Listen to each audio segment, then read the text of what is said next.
今次煲嘅湯咧就係涼瓜、黃豆、豬骨湯。咁好處咧就係清熱嘅，同埋咧如果係有生暗瘡嘅話咧，飲呢個湯就非常之好嘅。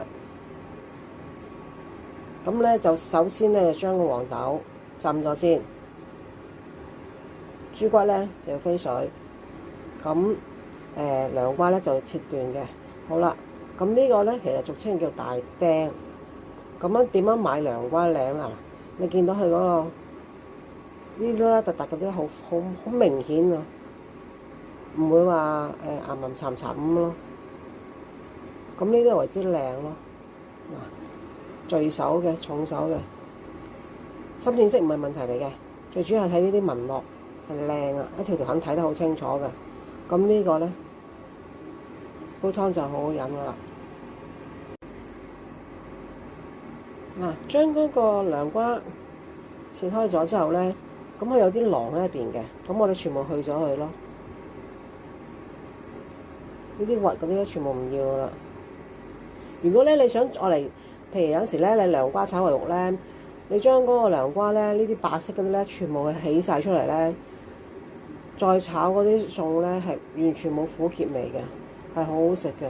咁啊點解啲苦瓜咧，即係涼瓜點解會苦味咧？就係呢啲白色嘅嘢啦。你只要起晒呢啲白色嘅嘢咧，你煮出嚟嘅餸咧係完全冇苦味嘅。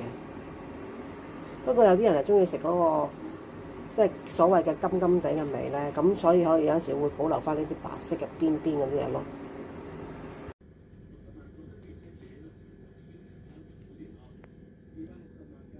啲黃豆咧浸咗幾個鐘頭之後咧，係大粒咗好多。水滾可以落料啦。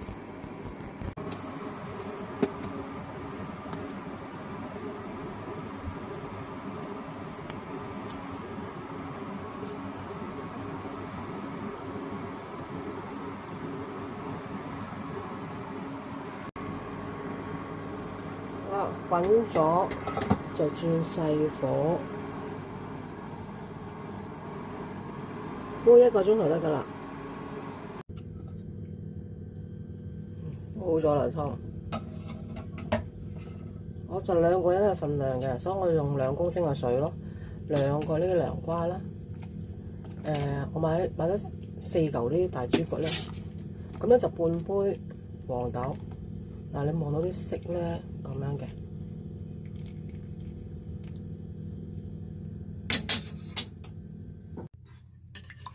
嗱苦瓜湯就煲好咗啦。